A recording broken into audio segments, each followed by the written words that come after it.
This seance was recorded on the 28th of October 1987, medium Leslie Flint. Is it turned on, Leslie? Yeah, I've switched it on. Hello, Mickey. Well, Hello, thank Mickey. goodness, Mickey. Hello, We're getting Mickey. desperate. You saved us. Yes. I thought you did very well. Oh, that's Thank you. true. You're being very kind. It was a bit of a jumble.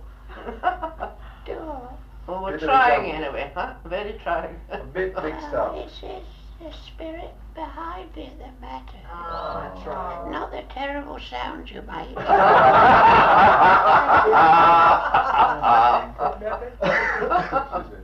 Well, that's how it is in life, ain't it? Yes. That's right, Mickey. Sometimes things are not as you would wish you were, and people don't always do what you think they should do. No.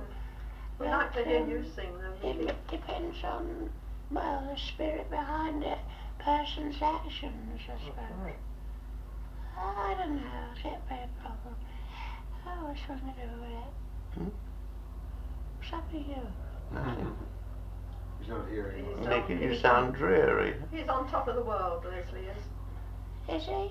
Yes, he's pleased about Oh, it. you mean about his house? Well, getting rid of us, I think. No, it's not. You wouldn't stay away, would you? No. Hope not. Not if we're invited. We may never be invited. But is that a long way away then? No. Well, that's... It's an hour's journey. Good bike ride. It's more than an hour, really. Well, it depends, I suppose, does it? Depends where you live. It's a posh house. Well, You live in... a posh house. Well, it's a nice house. Sounds very posh the way Leslie described it the last time. Nice and sunny. Have you taken up your quarters there yet, Mickey? Well, not exactly, no. I mean, I'll pop in, of course, but well, I hope we'll be able to carry on. Be very annoyed if we didn't. But it won't do us much, thank goodness, because that's the trouble with most mediums. They do too much. Yes, they do. And then we can't work with them. And then they get big-headed and, oh, I don't know. It's stupid, ain't it? After all, you know, we're the ones who have to do the work. That's right. I mean, I know they are patient, or have to be in a way, but I suppose it's difficult. I know. Anyway, let's run to the baby in your frock. Whatever. How are you, Dennis? I'm fine, Mickey. I'm glad I to don't speak to you. remember you coming last time. I missed last time, but Why? came the time before. Have we got Are me you some? all right now then? I think so. I think things are clearing up. But How's Doro? she's had her operation, thank you, and the surgeon seems pleased with it, but she's getting a certain amount of pain with it, but I think it'll clear up. Well, I feel very sorry for the lady. I know, she's had a lot. She's had to suffer pain. quite a bit one way or the other, and what with you and all that. Me too. I didn't mean it the way it sounded.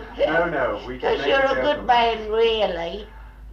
Certainly not the way he says really. Well, that's right, really. Well, your It may heart's not- in the right place, and you try your best, but you're a bit of a case, ain't you? I certainly am. You don't can't know how help anybody puts up laughing, with though. me. You're a bit of, well, never mind. But- So I get the baby a new frock, would it? No, Don't think I met that lady before she knew. Betty, you're... Is that me? You're very psychic. I hope I am. What do you mean you hope?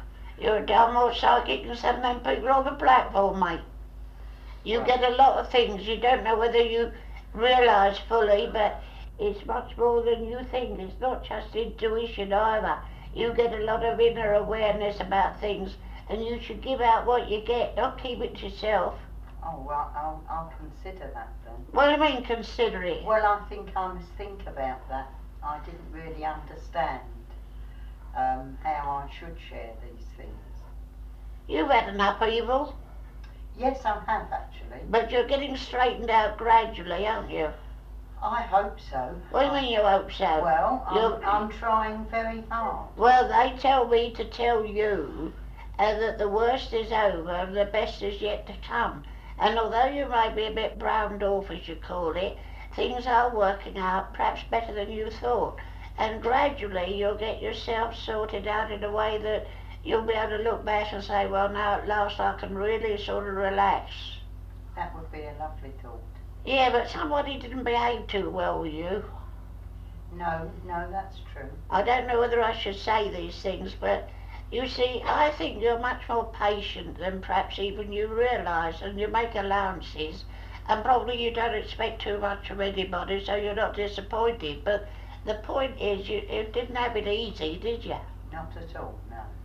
Yeah, I could go into depth with you, because you're a psychic yourself.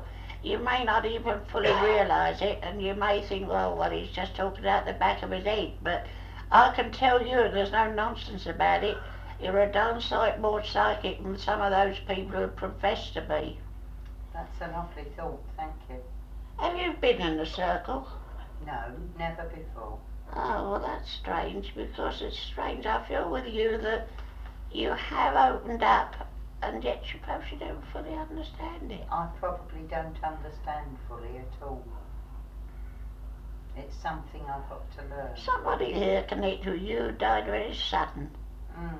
There was no warning, No, none at all. and it must have been a great shock. It was. And you've got something, have you got something with you connected with this person then? Yes, I have. Yeah, because they're telling me there's a little group of your relations and people here saying that you've come through the worst and it has been a bad experience and you're now sorting things out Yes. and you're getting on your way. But at the same time, I don't know whether I should say certain things, but it's as if they have regrets. Possibly, yes. Well, I suppose most people, of course some people don't even know this, but most people when they come here and they get sort of sorted out a bit and they look back, and I suppose it's human nature, we often have regrets that we didn't say or do certain things which we might have done at critical moments. Yes. Very hardly anyone that could ever come here without having some regrets. They probably behaved badly in some way or another, or let somebody down, or you know. And I feel with you, lovey, that I don't know if I should say some of these things. I can get a bit conscious about it. Hold on. Don't be. Actually, to be exact, you've got something else as well with you. Hold on.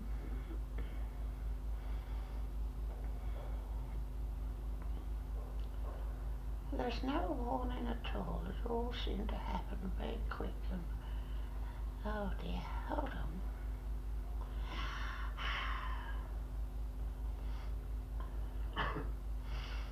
You came with Cracky, did you? I did indeed. She's a good sort, she is. She's got a heart of gold, old Cracknell. That's very true. And I love her very much, and her boy's a lovely lad. And he does a lot of spiritual work and helps people in trouble over here when they first come over, especially the young ones who come over perhaps through some tragedy like well, an accident or something, you know. Hold on.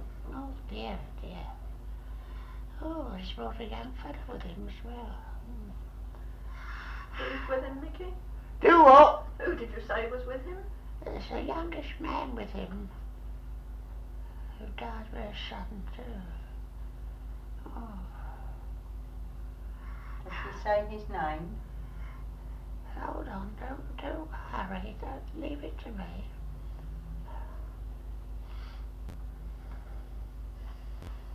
There's a group of people and it's as if they all were there to receive this person, you know. They... Oh dear, oh dear.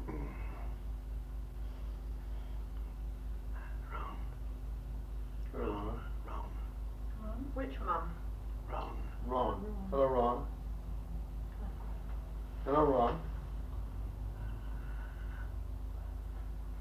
Hold on, someone pushing in.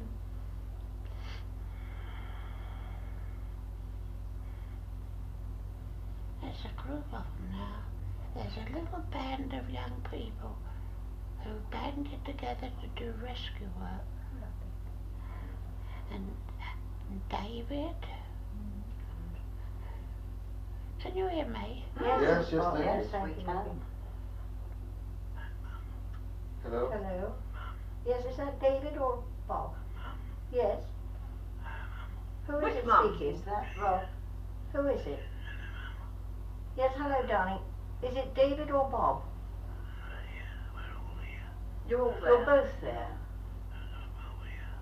It's Bob. Hello, darling. Hello, my love. Can you hear me? Yep.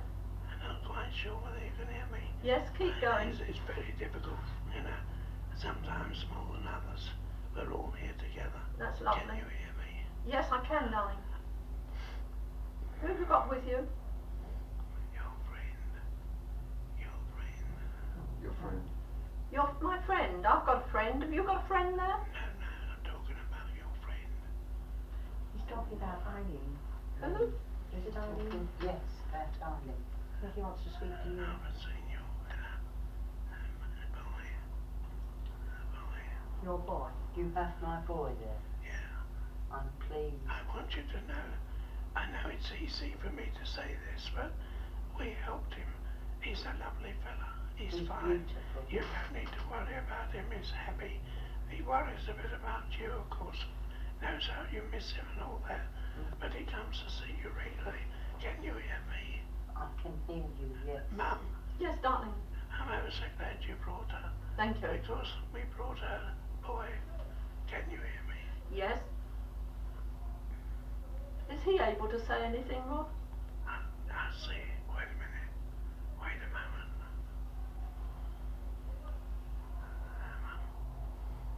Hello. Rob?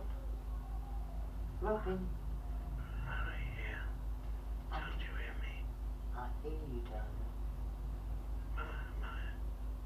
In your bag. Yes, you are in my bag. In your bag. Yes, And the things are mine. yes, darling, they're there. And a watch. No, we didn't find your watch, Rob. What have you done with it? We haven't found it, dear. Oh, why? We don't know why. We're trying to find out. I wish I could turn the clock back. I know you do. In a way, I'm sorry about what happened. I wish I could. I don't know. I hope you won't mind, but I'm all right, of course. But I might have done differently, might I? As long as you're happy. I'm all right. I've no regrets in a sense, but I feel I caused you a lot of unhappiness. Well, because we miss you, dear. What? Do what? Because we miss you. We miss you very much. But we want you to be happy. That's all. I'm happy, but I don't exactly worry, but I'm very concerned about you. Are you getting straight? I will get straight, dear, yes. Dad? Dad will, but he's shattered, as you can guess. Dad? How's Dad? Dad is Dad. He never changes, does he? He doesn't say much, but he thinks a lot. He does, I wish very he deeply. understood like you do. It would help him, you know. But you know, I can't help. He will. He's beginning to understand, Rob.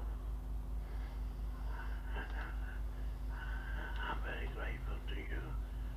I'm very grateful We know. to your friend. I'm very grateful to You're her. speaking very well. I wouldn't know what do you know, it sounds It's so tremendous. ridiculous. I can't think straight. All I know is that I'm concentrating my thoughts as hard as I can to get a few words over.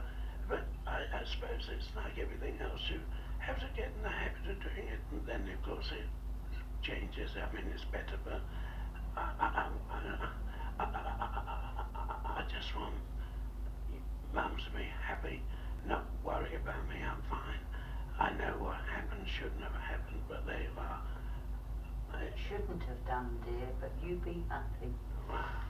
What should we talk about? Well, who met you? Can you tell us that? Who met you? Granny, Gran? Gran? He's got a little group of people with him, apart from the boys, and there's a lady here. By the way, would you know who Ethel is? No, I I don't really. No, that's all right, I'm not bothered. But there's several people here that have obviously been there for a long time.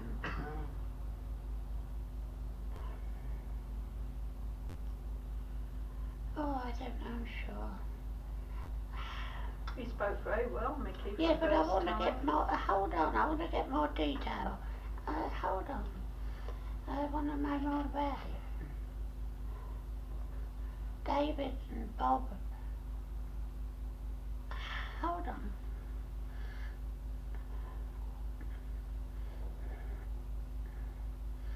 Have you got a photo then, lady, on you? Yes. In your bag, is it? Yes.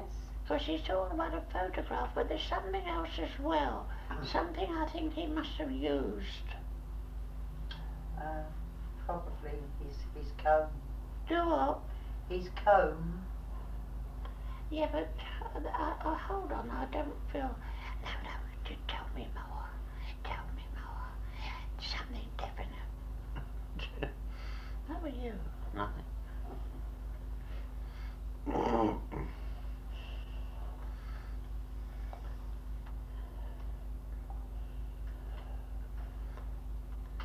He keeps referring to an accident. Mm-hmm. Did he have an accident? He did have an accident, yes. But that wasn't the cause of his death, or what? It really was the cause of his death. Well, it's very funny. He talks about an accident, and yet that wasn't exactly what he died from. He did have an accident a year before he died. Well, you see, this is it. It wasn't the accident that killed him at the time. He had had an accident, he says, but he was getting over it. But something else happened. He really did have another accident. Well, he keeps on talking about this accident and getting over it, and then something else. What did you say? Well, tell me definitely. Now I don't want to have measures.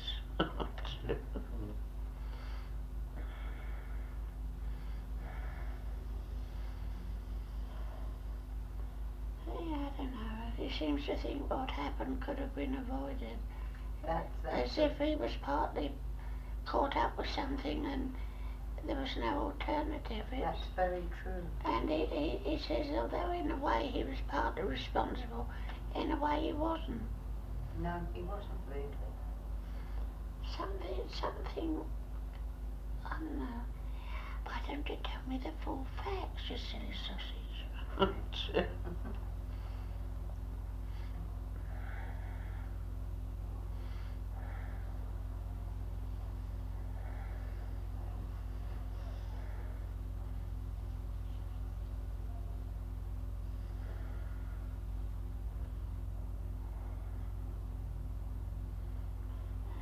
I don't understand this at all. What was you on about then? Now it was...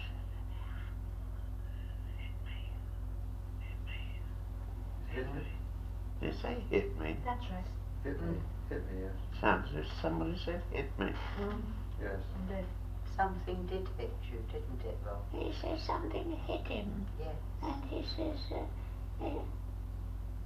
I know it sounds daft, about being in the right place at the wrong time or That's something. right. He said it was strange that it should have happened. It could have perhaps been avoided. But evidently he was somewhere at a point where if he hadn't have been in, it's as if he changed his mind too about something and happened to be in a very difficult position. And somebody else was involved. That's so. He didn't die of himself in a sense. Somebody else was responsible. That's right, yes. Oh dear. Oh dear. He went off route that night. Do what? He went home a different way to oblige someone else. Yes, he says that it was unfortunate, but he says he did it to please, but he said at the same time he was a bit caught out, he couldn't do much else, but he said that it needn't have happened if he'd have done what he usually did. That's right. He's a funny fellow, your son. By the way, would you by any chance know who Lou is? Lou? Lou. Hello, you, Lou. I know you're saying Lou. That name does ring a bell. Yes, beloved, but this is a lady, not a bloke. It is a lady. And yes, I know. I don't know whether he would have known this Lou, but Yes, for he some would have reason done. he's on about Lou. And he's met a number of people here, and I don't know if it's your mother, but he's talking about his gran. Oh, his gran's with me. No, well, there's somebody else here then that he refers to as granny or gran. Oh, he does have another grandmother there, Yeah, well, that's yes. who it is. And wait a moment. And who's Phil? On earth, Philip. Actually, would you know much about his mates? Yes, I know Philip. Did he go to a pub? Yes, he used to go to a pub sometimes. Well, he's talking about being out, but not when he died, but on an occasion when he was with someone he calls Phil and there's someone called Roy. That's right, yes. There's a little group of them That's at one right. period, his mates. Yes. And also, let me tell you, he's just brought forward, and I didn't see it in the first instance, he's brought, I know you think I'm crackers, but there's a cat. Yes, there should Was be. there a picture of him taken when he was a lad with a cat? Yes. Because I think at one time this cat was a family pet. Yes, that's so. And he's, oh dear, hold on. What did you say? Well, I wish you'd do it yourself. That's the idea, you know. Not me.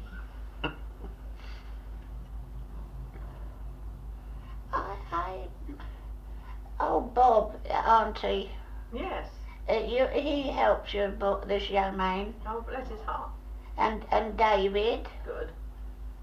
There's a little group of these lads over Oh, here who they're do great. what we call rescue work, and they help people, especially if they die suddenly, and it's a great shock, and they don't always realise at first what has happened. You know, sometimes some people get the idea in their nut, you know, that they're dreaming and they're going to wake up. It's a sort of dream state. It's very odd that happens to some people, not often, but occasionally, especially people sometimes who have a very tragic sudden passing. The shock is so immense.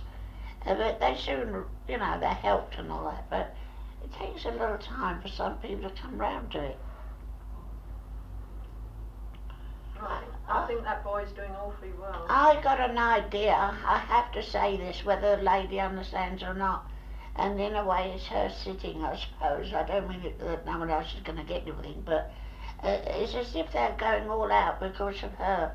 And I don't wish to be unkind, but I feel you're not getting the support you should be getting on your side, mate. Well, some people are very lovely. These people. Yeah, I'm not today saying are that, but what affecting- I mean is, you see, some people act or react rather differently. Obviously, that's according to their nature. Yes. But you've had to bear a lot on your own shoulders, and you don't sometimes seem to get the help that you might get from a certain quarter. That doesn't mean to say the person concerned isn't sympathetic or understanding, but you see, perhaps it is that some people bottle things up inside and don't show it outside, you know. Yes, that's very true, isn't it? You've changed something in the house too, where you're living, Yes, we have. since he came. Yes, we have. Because he's noted it, he says it's not the same, and he's talking about a room. Yes, we have changed a room. I don't know, it's very extraordinary. It's, oh dear. Did you go to this church then? Where Auntie used to go? Yes, yes. Because I think that you had some help there, but I don't know, I think you had to come here today. I know your boy's been trying desperately to impress you and trying to sort of, get you to, you know, you'll never believe it, but I can't help it. I've said this before to you. You're very psychic. You get a lot of things. Your boy, for instance, is often around you in your home, and I think you must sense his presence. I'd be surprised if you didn't. I am not at all sure, really. And also you had something done in connection with him, and it's Have you moved a particular picture or photograph? Yes, we have. And did you have it copied or altered? Yes, we did. Because he's talking about a picture that you took from another picture because it was more satisfactory or something. I don't quite know what it means. Well, But he says that you did a good job with the photo, with the picture. it is beautiful, yes. He was showing his, and we've just had it enlarged from the waist What, up. his bottom? No, not his bottom, his picture. We thought he wouldn't like his bottom on show. Yeah, but a big bloke doesn't show his bum, does he? Well, yes, he was showing us his suntan. It was a private holiday snap. See, And it must he have been a lifted his private. shirt Blimey. to show You his were exhibiting suntan. a private holiday. Oh no, it was just the bottom. Just a And we bottom. thought we would keep that to ourselves.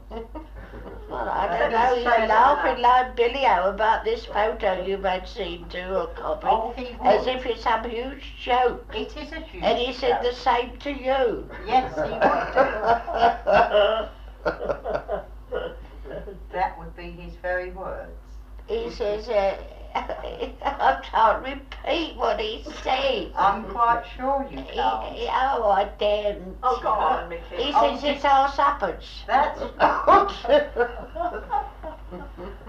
What's he on about? Oh, lady, I've had such a laugh with you, in spite of your tragedy, and Yes. I mean, he's such a funny boy, Yes, such a that's character, true. Yes. and he said we enjoyed ourselves no end, but he says, tell Mum that everything's okay, ain't to worry about, he's sorry about what happened because it's caused such unhappiness, but he says, I'm all right, and don't worry. Well, that's a lovely thought, thank you. But fancy having a photograph of a man's bum and having it sort of enlarged. Well, it was a very neat looking bum. Well, I'm not concerned whether it's neat or not neat. Well, he was at the time. Yeah, maybe he was. You're a funny lady. Well, yes, we all have our funny side, don't we? He's a funny fella. Can he tell you what he used to call his mother? Oh, no. That's not rude. I shouldn't think so, but knowing him, it could well be. It could well be behind her back, yes.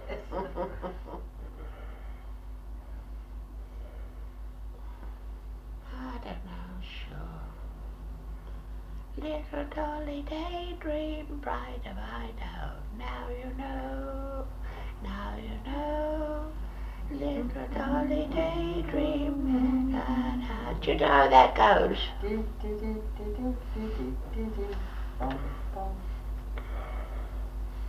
Was he keen on music? Mm-hmm. Because he's laughing about some musical instrument. I think he was very interested in music. I don't know whether it was serious music or what. Usually noisy music. Well, he's a bit of a case, your son. Mm-hmm. Also, there's a special date just about due in November. Hold on.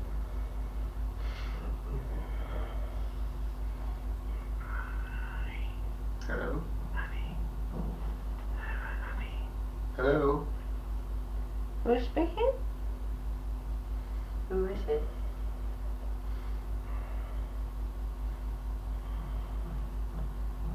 I'm making help from who's trying to come through. Try again. Come on. Not quite sure. You're just, hello, you're just about coming through, sir. Yes, who is it? Who What is it? weren't you sure about? Come along now. Mickey, can you not help?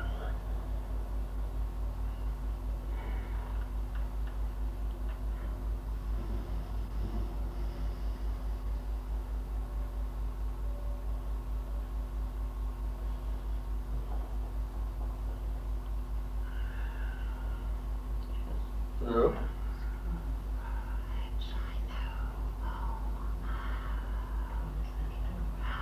gets to him. Come on now. Uh-huh.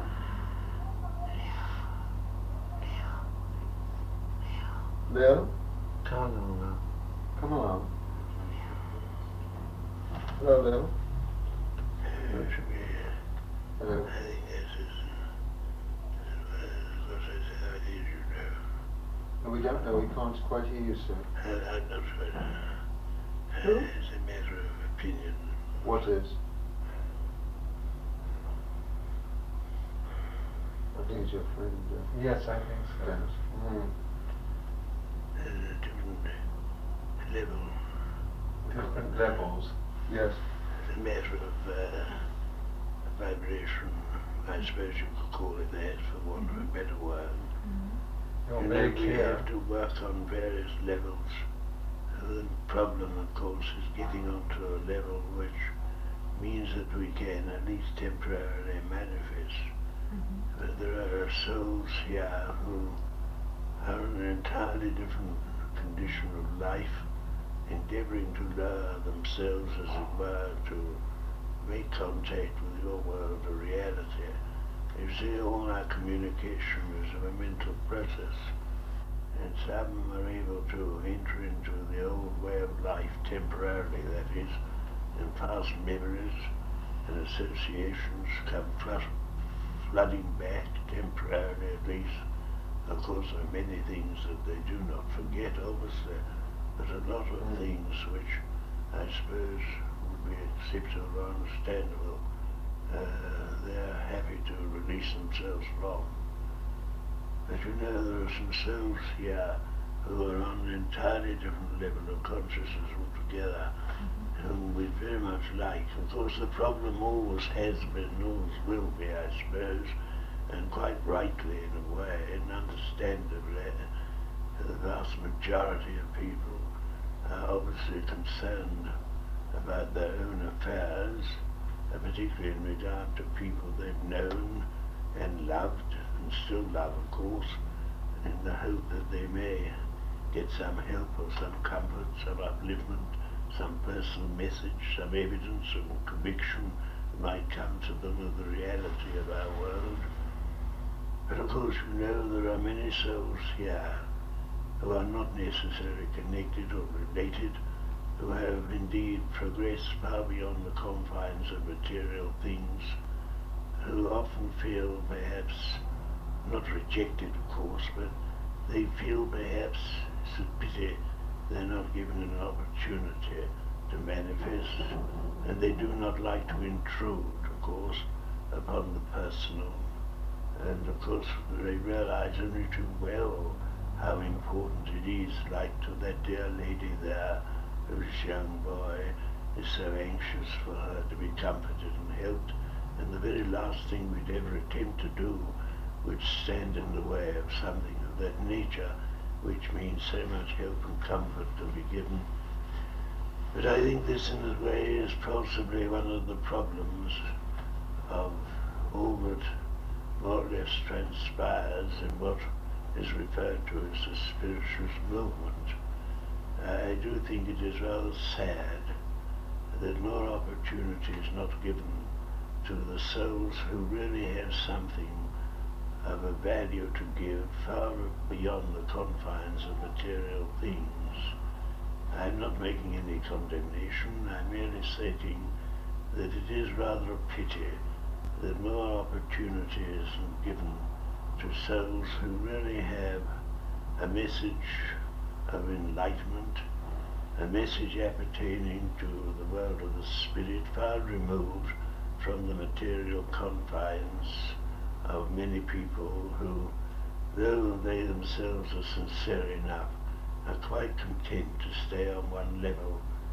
In the initial stages, of course, it's vital and important that evidence should be given, that comfort should be given to the so-called bereaved. I say so-called, that may sound a very odd thing to say, but you know, there is often in your world, and understandably so, many a person who is more concerned, in a way, unconsciously may well be, with themselves. I mean, when one grieves, often it is grief for oneself. I'm not suggesting they're not also grieving for the one that they have physically lost. It's a strange thing, but if people could only understand a little more of the truth of the spirit, they would realize that their loved one has entered into a world far removed from the material world in which they lived, and although their love still is strong and will remain so for the one that they love on earth, and will attempt at times to manifest or come back to them to comfort and help them, but you know, often people in your world, without realizing it, distress their loved ones by being so utterly, understandably of course, depressed. It makes them very sad when they see someone they have known and loved being very desolate, very unhappy, and often brooding, often for hours at a time, and finding it difficult to pick up the reins of material things. I suppose in a way there is a kind of uncalled for, unrealized selfishness in grief.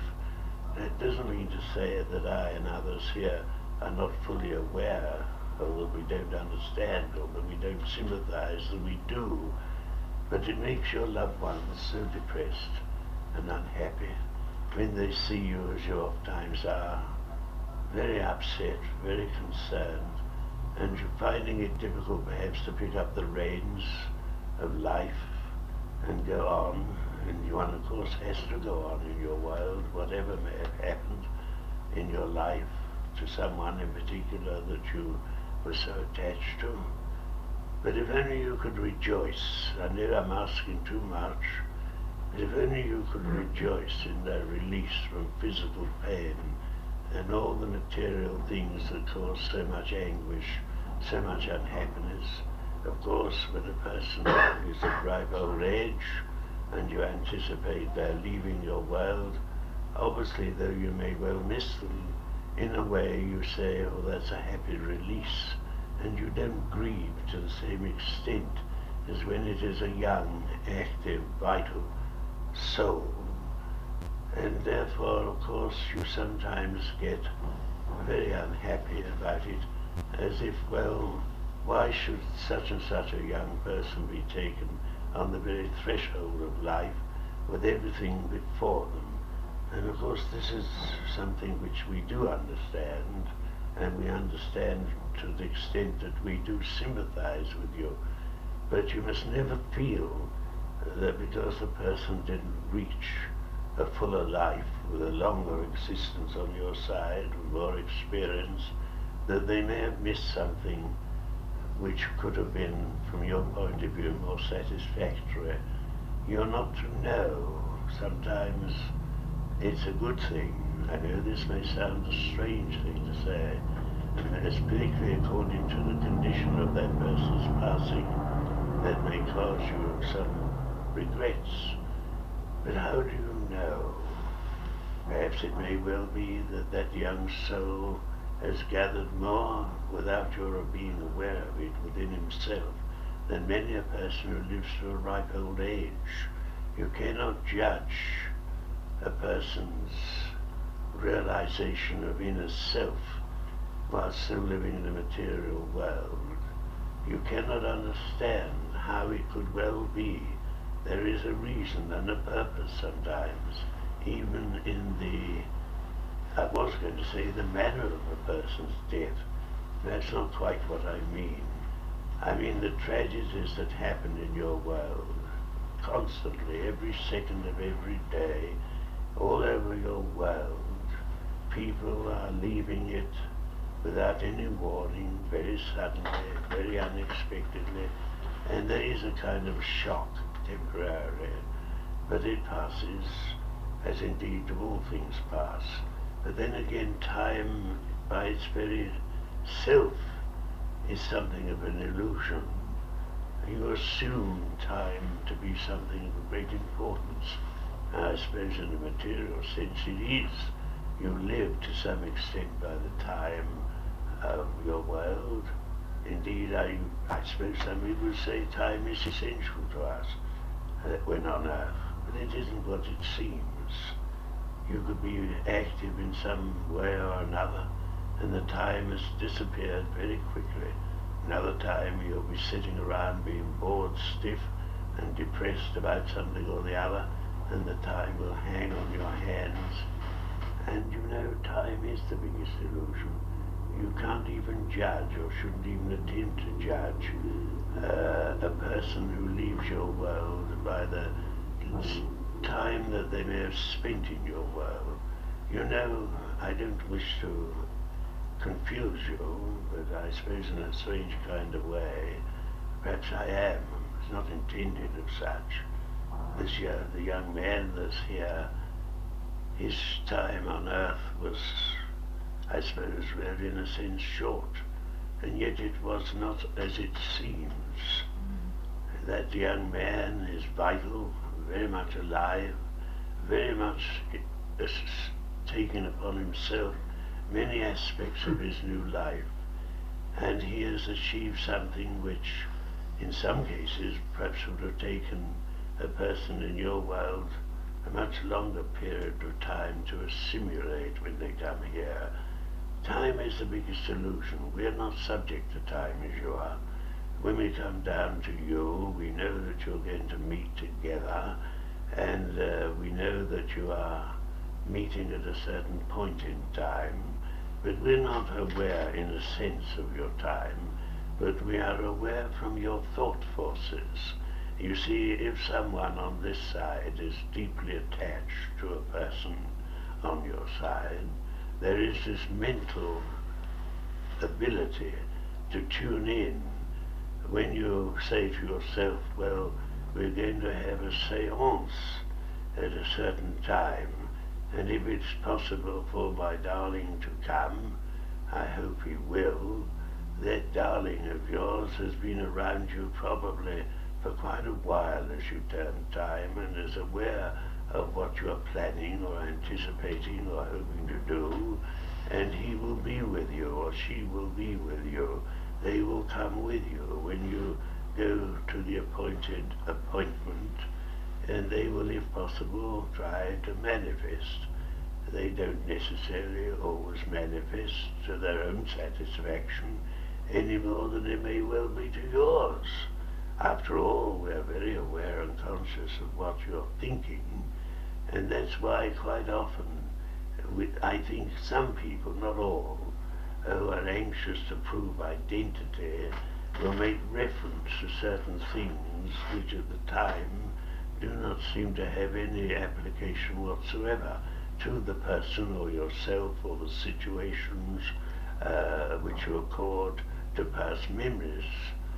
But the point is, a lot of the best communication is done by individuals who desperately try to give you something which maybe you have to go to a great deal of trouble to prove it to be correct, and then you can say, well, it didn't come out of my mind, it wasn't something that was taken from me, my conscious mind, according to the individuals concerned.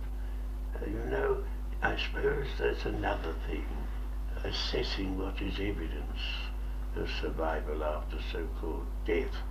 It's not always that which is the obvious. Often it is that of which you least expect or even have any knowledge about. You know, if I could explain certain things which would clarify, I suppose, more for you in your world, how we make attempts to link up with you. It's not necessarily always with a medium. In fact, I would even go as far as to say invaluable though mediums are, and we're extremely grateful to them. And indeed, in some respects, perhaps for the majority of people, we would not be able to achieve very much without them. But you must not delude yourselves into assuming that you have to always have contact with a medium, because most people, if not all people, have the power within. You have within yourself a sensitivity to the things of the spirit, because you are spirits while yet encased in material flesh. And as you have physical, material gifts or attributes, so you have within yourself the reality of self, and that part of you which can never be destroyed, because it is the eternal spirit that really is the reality of you, that animates everything about you. And if you were to go quietly, sometimes in the peace and the quietude of your home, and send out your thoughts to us, open up your consciousness to us, relax yourselves away from the material, cut out, if you possibly can, all the influences around and about you, and as it were, tune in. I think after a period of time you would experience many things which are far beyond the material, and indeed, if I may be allowed to say so, sometimes much more of a spiritual nature than anything that you might get from an instrument or medium outside yourself, because you are tuning in mentally and spiritually from within your innermost self to the outside world of the spirit, and you are the one who is perhaps most akin, and naturally so, if it's your son or your daughter or husband or your wife, because they are anxious to link up with you, to tune in with you, to be part of you, to express things to you, to give to you that which you are seeking. And it's the inner peace, it's the inner awareness, the inner consciousness, it's the inner realization of the things of the spirit which are the important things. That's why I do say that everyone, no matter who that person is, has within themselves the power to open up themselves to the things of the spirit. I know it's a wonderful thing for you to sit, as you term it, with a well-known medium, or perhaps some medium who's not so well-known. But the point is, that medium, because you know that they know little, if anything, whatsoever about you and your affairs, and are able to bring you certain facts and information which they could not normally know about, that gives you that added conviction of that we appreciate and understand. But don't you realize that behind everything that we do is the fact that we want you to be the instrument. We want you to open up your inner awareness and your consciousness of the things of the spirit, not necessarily to get it second hand. Now this may sound like an indictment against mediums, which it is not. We value the mediums like the one that we use now. We appreciate the work that has been done over many, many years, and the help and the upliftment and the comfort that has been given. But what we are really concerned with, beyond that, is your evolution, your spiritual awakening, your spiritual development and achievement from within yourself. It's not so important to us for you to receive this and that message all the time.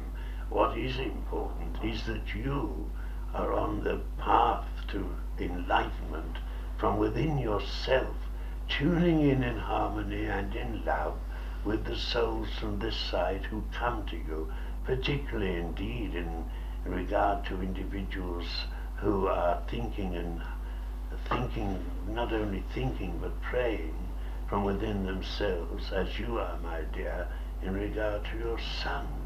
Your son is nearer to you than anybody else, and he is more in tune with you because he is your son. You gave him life, physical life, but also within that there is the spirit and the power and the love of the spirit. You have that within you as he has within him. He is no longer encumbered by the material and the physical. You are to some extent still held back, obviously, because you are still within the material world, facing up to all manner and indeed all manner of situations and problems to do with family and other people concerned and so on, and it's not the easiest thing for you perhaps to get away quietly on your own for 20 minutes of your time and tune in with that boy, knowing that he will enter into your spirit, as it were, almost, that you will be as one. You will receive all the spiritual realization and the upliftment and the comfort and the joy and the surety and the certainty that death is not the end. Indeed, you are closer now, as indeed are many other souls in your world, closer now than they ever dreamt possible to that person, even when that person was with you on the material side of life. It is the spiritual union and the spiritual realization that is important. Of course, you sometimes get despondent and distressed, and you think of the loved one materially, not spiritually. This is the irony, if I may so say, with so many people in your world. Unconsciously, they are being selfish. This may sound a terrible thing to say, but there is truth in what I say. When you are grieving for yourself. Do you realize that the person that you've known and loved is often around and about you, anxious for you to be aware of them, anxious for you to know of their love, anxious for them to know that mentally and spiritually you can be attuned together in such a way that you are overjoyed in their companionship and their affection and their love? Of course you must sometimes go to an instrument or a medium and searching in the first instance for the proof of life to come. And we respect that, and we work as hard as we possibly can to bring you the happy reunion temporarily with that loved one. But don't you realize that that loved one is nearer to you than ever the person was when in the physical? They were obstructed to some extent by the material aspect of things around and about them and of the life which they have led, as indeed are you. But try to see what we are aiming at. That is, that you shall uplift yourselves far, far beyond the confines of material things. Your memories are precious, but they are in a sense physical memories. You may say there's a mental aspect too, and on odd occasions perhaps a spiritual one in the past life that you enjoyed together. That is true, and it is a wonderful thing in itself. But you are thinking always, I'm afraid the majority of people are, on the material level. They are thinking of all the material things rather than the mental and the spiritual things. If you want to help your loved ones, try to think of them as they obviously are, away from the material stress and strain, away from all the things that harass and cause concern and cause you sometimes to be so desperately miserable. They have gone a step further on life's progression, and they are never far from you. And when the time comes for you to leave that physical body and enter fully into the realm and state of the spirit, they will be there to take you by the hand. There is no sadness, or at least there should be no sadness, and yet I know there must be physical sadness, and in a sense perhaps you will say a mental sadness, but let there be spiritual rejoicing in the knowledge that they have stepped out a little further afield. They have seen some of the glory and the beauty and the majesty of the things of the Spirit, and are anxious for you to know of these things, and to be of these things, and to share of these things. Because, my dear friends, you are spiritual beings, as you are now. You are encumbered. You are held back. You are sometimes thwarted by material condition, thought, action, and yet in the privacy of your own room, there are those moments when you come very close. By all means sit with the mediums if you feel it's necessary, and it is needed and necessary in the initial stages of your inquiry. But know this, that your loved son is nearer to you, though he may appreciate the medium that acts, as it were, on his behalf. It is you and him. Whoever the persons concerned are, whatever the union, whether it be husband and wife or two friends who love each other very deeply and dearly, the physical aspect of things and the memories of past times, glorious and happy though they may be, try to realize that you have a spiritual union. You are part of each other. You share the same spirit, though you have your initial aspect of things in the beginning in your search for truth. Realize that in your very self lies the answer to all these things. You have a great and glorious realization given to you that is not given to many. There are untold numbers of peoples in your world who accept and believe without any evidence whatsoever to sustain their belief. And they may well be very kind, very warm, very sincere people in all the different religions and orthodoxies, which you know are so many. But you have been given something very precious, very wonderful, very true. What is indeed the foundation in most respects to all religions, the realization of the power of the Spirit within. Do those things that are of the Spirit. Become completely so in conjunction with those whom you've known and loved, who still know and love you, and have never gone that far from you. Though there is no distance or time in our world, or many worlds indeed as it is, it's not just one world. You know, often we hear people saying about the spirit world, it's not just one plane of existence, it's untold thousands probably of planes of existence according to one's evolution. You assimilate all you can on a certain plane of existence over here, and you, as it were, take upon yourself many aspects, many conditions, many ideas, many thoughts.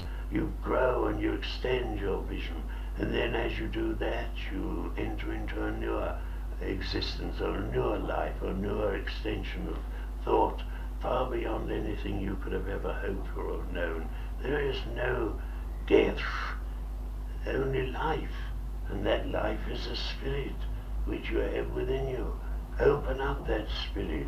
Let that spirit find its own true level while yet upon earth, so that when you come here and you step out of that physical body, there will be no doubts, no fears, no qualms, only peace and tranquility and love and harmony with those who have helped you from this side, who come to you and taken you by the hand, trying desperately to lift you out of the mire, out of the rut of material and physical things. Do not be held back by material things. I know that you have to pay the price materially in many ways, and there are times when you get despondent and feel that everything in the world is against you, and perhaps you feel you're a loner and you have no way of getting out of whatever the circumstance or condition of your life may be. But you have a free spirit within you. You have a spirit within you of such strength, such power, such mighty condition of itself could overcome so much more than you ever think is possible. Your boy, madam, and all who are thinking of their loved ones over here, they're all here, and they're all around you. They may not perhaps always be able to speak to you, but that's not perhaps quite what you want, just only to speak. There are times when you say, if only you could see for a fleeting second of time that loved face and feel the touch and that embrace. But I can tell you, my friends, they are nearer to you now than ever once they were on earth. You do not see them. You do not touch them. You do not feel them around sometimes, perhaps, and yet they are with you inside, strange as it may seem. You see, we are not as you are in the material sense. To what is solid to you is not solid to us. There is no solidity in your world, only that which seems so to you, because you are all vibrating in harmony with us. You may not be aware of that. You may not even think it is a possibility. You may think that you are, as you see yourself day by day, as you see yourself in the mirror, as you open a door to walk through. Everything to you is a reality, and yet it isn't what it seems. The reality is of the spirit. That is the solidity. That is the part of you which is eternal and divine. Nothing can destroy. Be of good faith, be of good heart, and withdraw from the world temporarily, if you can, when you can. Tune in, open up your consciousness. We are there, and you will take upon yourself that which we give you. You know, it was not my intention. Indeed, it was certainly not my intention to come and take up a lot of your valuable time. I know that sometimes you go away and you say, oh well, I would have liked to have got a message from this or that particular person, and perhaps if that soul hadn't stayed so long, I might have received that message from that loved one. This is human, we understand that, but you know why we are held back? I can tell you why we're held back. Is because we ourselves sometimes feel we have no right to intrude, and yet what we have to give you is so important, so vital, especially to those of you who are deeply involved in spiritual things and are endeavoring to serve many people in your world who are searching and seeking. And from the churches and the platforms, the message of the Spirit goes forth. But we want a voice in this. This is to us something vital and very important. We know the audience wants a message, and of course the message must come, but it should be also, if I may so say, on a level, at times at least, whereby we are enabled to voice what it is we have to give you, that we might open up your awareness and consciousness to what we are really endeavoring to do, which is in a way beyond the individual aspect of things, because it is to the glory of all humanity, of all life, of all peoples, of all nations. We come to break down the barriers that separate men. We try to bring to you the reality of the things of the Spirit, which are far removed from those things of which you are constantly being caught up with. You have a work to do, but it's not just only to comfort the mourn and to heal the sick and the suffering. It is to give out with a clarion call the things that truly are of a higher order, the things that are vital and eternal, the things that will take you out of the depths into the heights. This is what we're endeavoring to do. Give us the channel, give us the opportunity. When it presents itself, we will take it. Not that we would ever deprive you of 1 second of your time to link up with someone near and dear. For what we say, or what I say, they will also say. It may not necessarily always be what you want to hear. The human element is such that you want the personal message. In the beginning, be happy about it, be satisfied with it. Know that it is true that life continues, but do not stay on the one level. Give us the chance to use you, to work with you. Indeed, to do the things that we know we have to do, would wish to do, that you might rise above the confines of material things. Do not hold your loved ones that close in the material sense, but hold them close to you in the spiritual sense. That is our message. Thank you very friend. much. Thank you. Peace be with you. Peace be with you. That was. I think Norman Birkett, Leslie. It's marvellous. Oh, that's wonderful. Perhaps It's Nicky either will he tell or us. Dr. Marshall. I Mm. thought it was Marshall as well. Could have been. It's just the tone of his voice and certain words that he uses that are so characteristic. Maybe Mickey Perhaps can Nicky tell. can tell us. Cheer up, Bob. Oh, my uncle, I'm just thinking of what he was saying, and also thinking of my uncle, and I almost fell asleep there for a minute. I was listening so carefully, I just, I'm sorry, Mickey. That's all right. Mickey, Very who was that, thought-provoking, please? Mickey, wasn't it? Well, you see, you asked me a question. Now I have to explain something to you. When there is unity of the spirit, when there are various people who are on the same level, and they're working together in a harmonious way for the common good, they're working together, and it's a harmonious thing, and one person may take over to do the speechifying, but the other people are influencing. It's a combination of several. It was very beautiful, Mickey. Yes, it's lovely. Yeah. That new lady, I expect you find all this rather strange, don't you?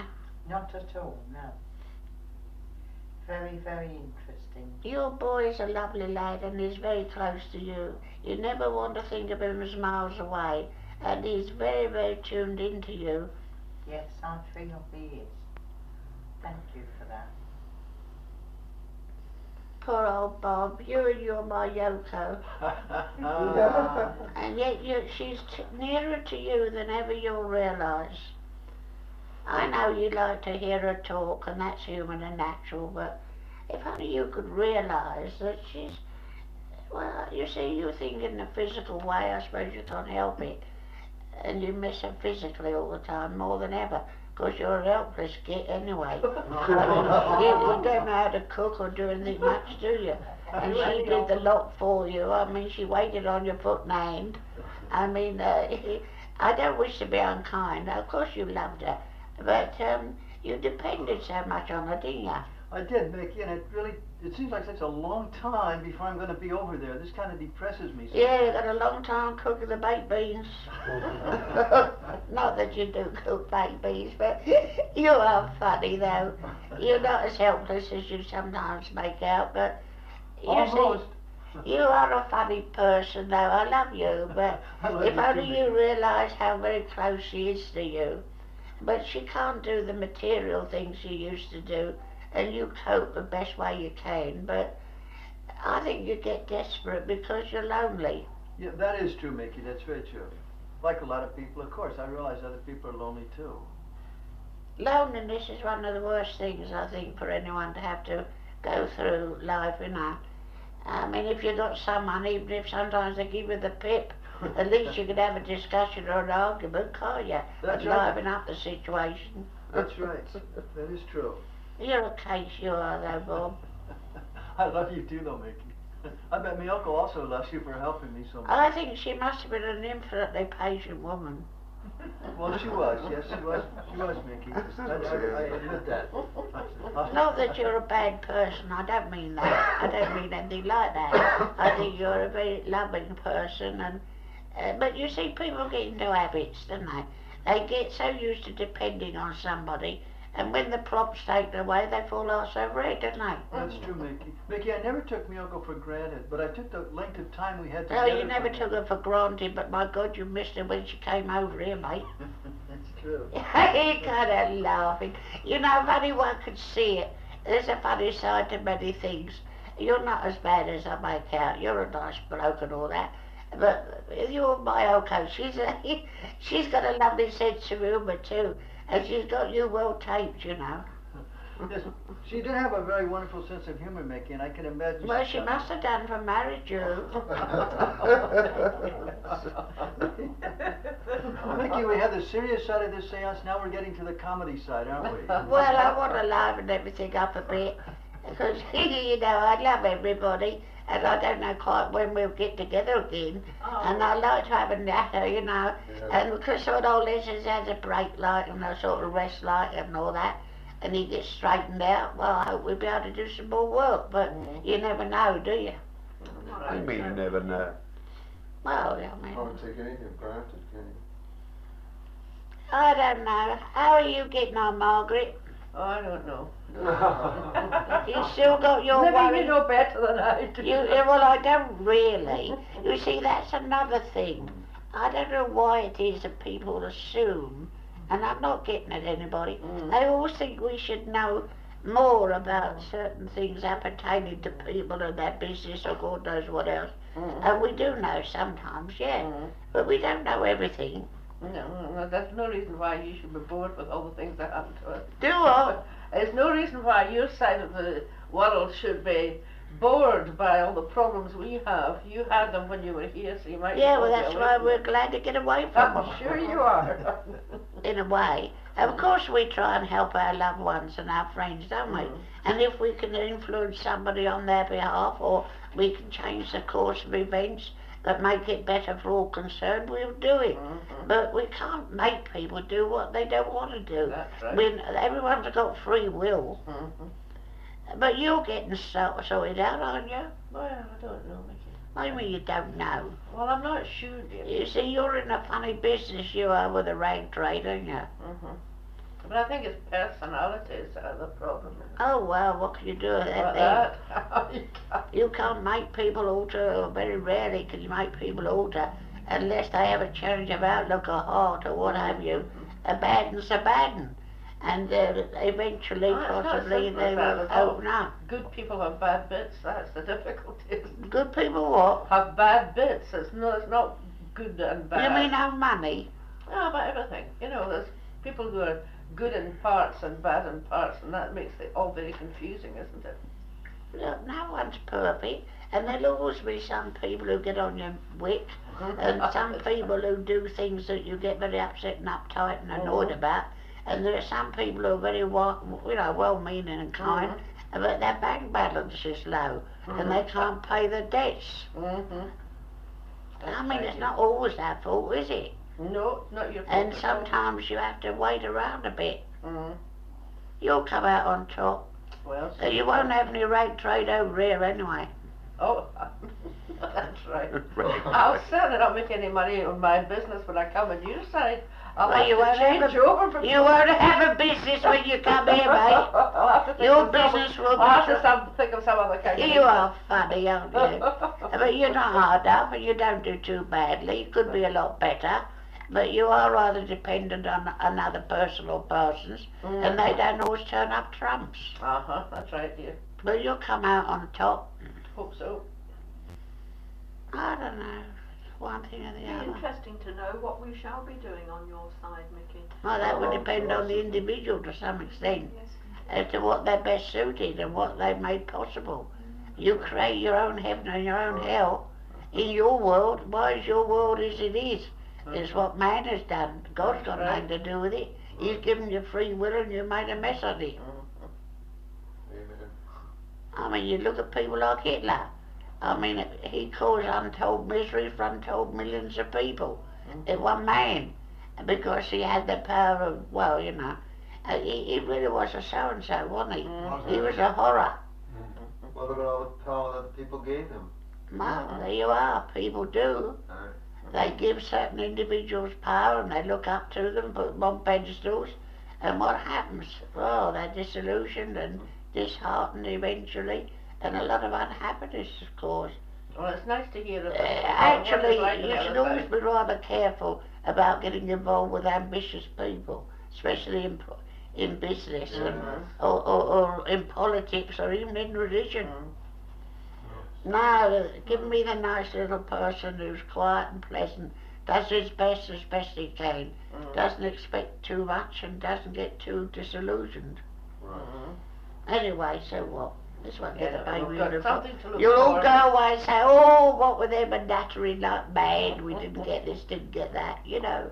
That's the way it is. That's where the cookie crumbles. How are you, Dennis the Menace? I'm fine. I'm enjoying myself. Thank you, Mickey. That was Norman Birkett talking so wisely. Yes, but he was wasn't being influenced by other people as well. Was he? Yes. Yes. I don't know. You know, when we're all on the other side, we must have a meeting. That would be great. Do what, love? When we're all who are sitting here just now, get to the other side. Let's arrange to have a meeting.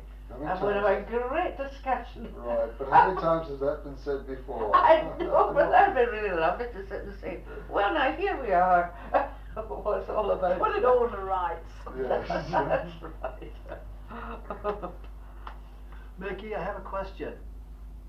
Well, When you're giving information like you did from this lady's son, is everybody on the same level with you, or are they are they right there with you, or are they on different levels and sometimes relay information through you? Did I explain how that? well, there are many subtleties, you see. The successful communication of an individual depends a great deal on if they can lower, if that's the expression, their vibration or their ability to tune in on a more material level. And some people find that extremely difficult to do. And sometimes if a person is unable to manifest themselves, somebody who will be helping them will relay what they wish to say because they can't do it themselves. And you'll get that influence, perhaps sometimes, of another person, which can be very disconcerting, yet when they get a direct link, a direct contact, when they really are able to manifest directly through without any interference or anybody assisting or helping them, that's when you get the best contact or the best results. But then again, I have to help a lot of people, and sometimes I have to pass on for them what they have wished or would like to have said or say.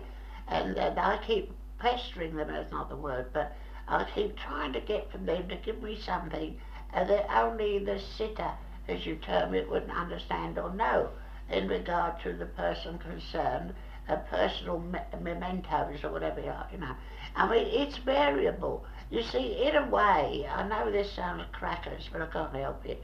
All communication is what I would call, if I could use the word, fluidic. It's, you do get direct contact, yes, of course, from time to time, but a lot will depend on many factors. There are times when we have to do the best we can under the prevailing conditions, which are not necessarily always as we would wish. Sometimes unconsciously the sitter, without realising it, throws a spanner in the works. They don't intend to, of course, but unconsciously sometimes they do. And sometimes they're so anxious themselves for something of a personal nature or some particular evidence that they set their mind on, and they are sort of concentrating on that. Well, assuming that you get that, assuming that we get through what you are most anxious to receive, you could say, well, yes, it was marvellous, but I did sit there concentrating. And that's why deliberately sometimes people will pass on information or give messages which at the time you sort of think, oh well, I don't know what that was all about.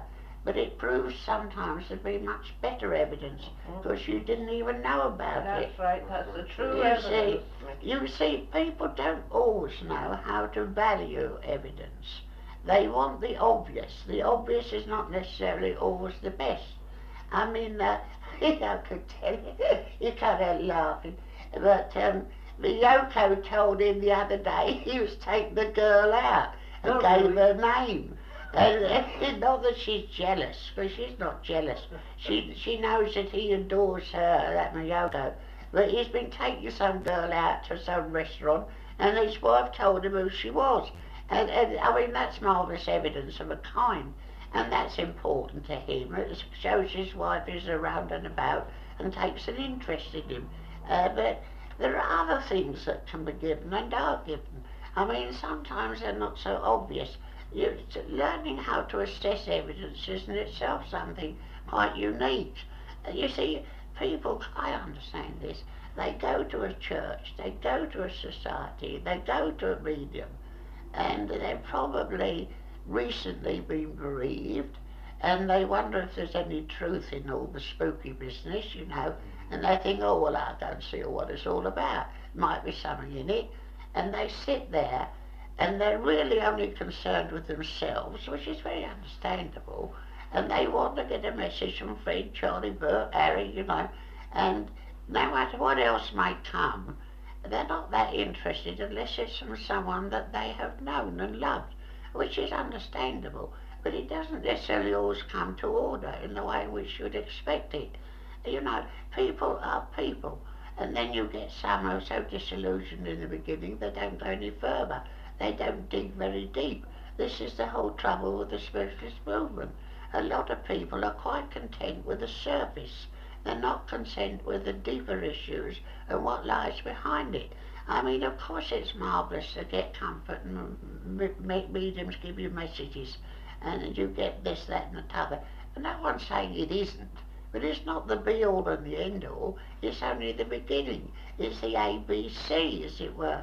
It's what's deeper, what lies behind it, and who you might make a contact with, who is more informative or more evolved, more developed, been over here perhaps thousands of years maybe, and have assimilated a lot of experience. Whereas Jack, who died a few weeks ago, he doesn't really know anything. He hasn't really come round to realising too much about his new state of being.